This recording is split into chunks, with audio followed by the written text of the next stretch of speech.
My name is Shalyn Combs, and this is my discussion number 5. And I picked to talk about the number 3 topic of the 3 types of blood vessels: the artery, the capillary, and the veins.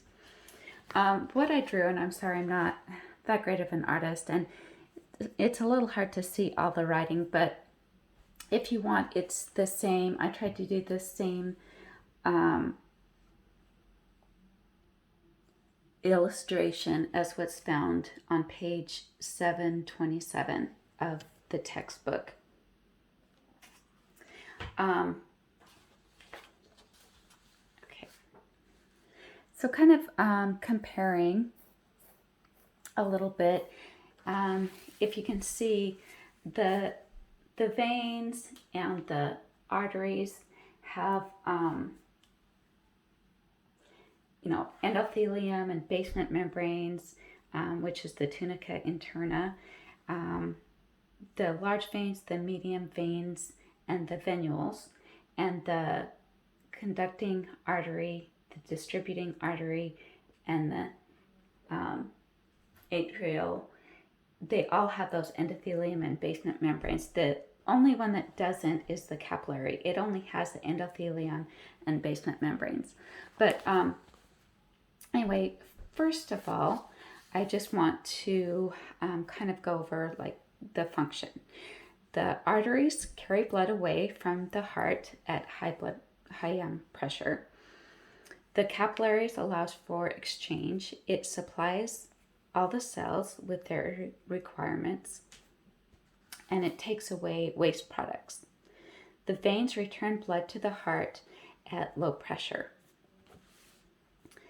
The structure of the wall of the blood vessels, the arteries are thick, and they're thickest in the tunica media. They're thick, they're strong, they contain muscles, elastic fibers, and fibrous tissue. The capillaries are very thin, they only are 1 cell thick, and that's so that it can allow for diffusion. The veins are thin, they're mainly fibrous tissue, they contain far less muscle and elastic tissue than arteries. And they're wide because the muscles take up that. I kind of wanted to go over a little bit about what the tunica interna, the tunica media, and the tunica externa are, because they're important in the arteries and the capillaries and the veins. Okay, so the tunica interna, it lines the inside of the vessel and is exposed to the blood. It consists of simple squamous epithelium.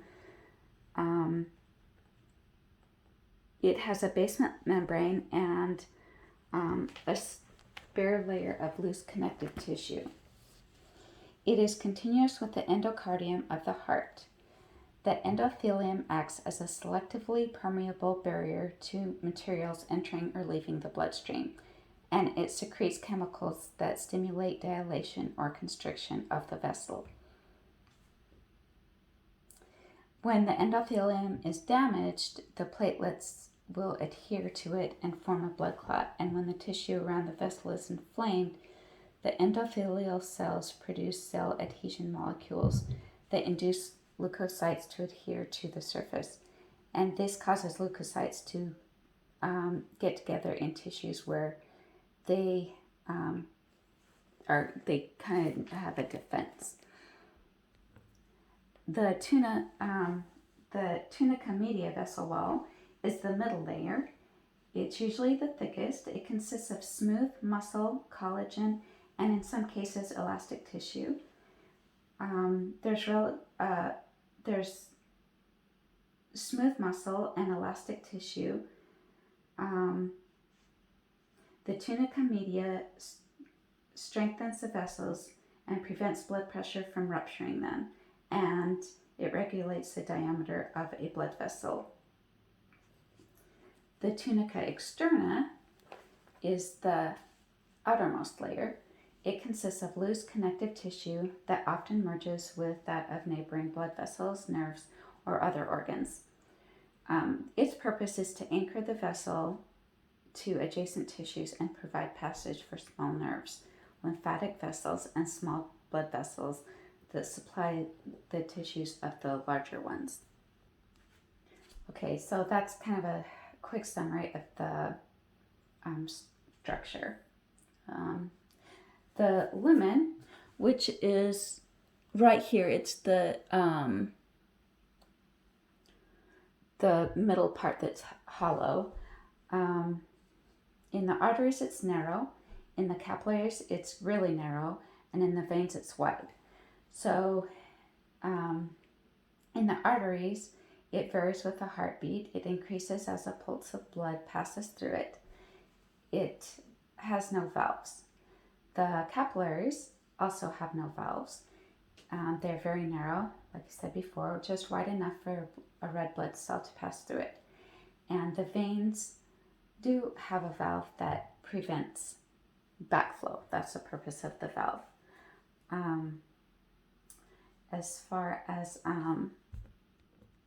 strength, the arteries, they have strength and they need the strength and elasticity to withstand the pulses of the blood, and so it prevents bursting because there's a lot of pressure, and if it's not strengthened, then it would burst and you would bleed to death, which is no good.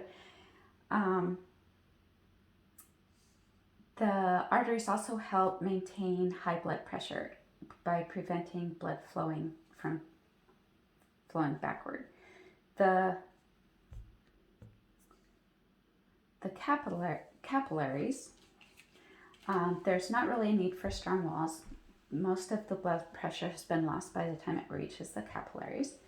The thin walls and narrow lumen bring blood in close contact with body tissue, allowing for diffusion of materials between capillary and the surrounding tissue.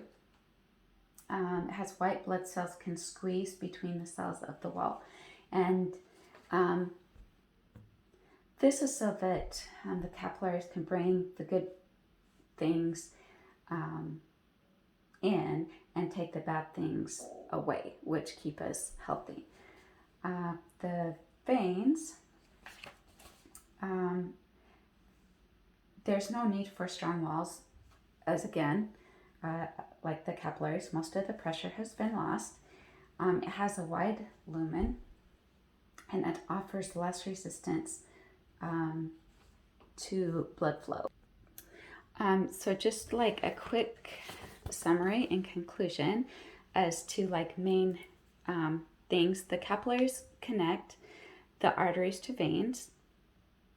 The arteries deliver oxygen-rich blood to capillaries, where the exchange of oxygen and carbon dioxide occur.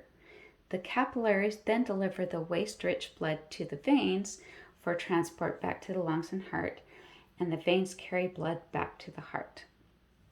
That's a ton of information. It's kind of hard to get down. I'm hoping that helped you understand a little bit more and did not confuse you further. Anyway, so that is my presentation. Thanks.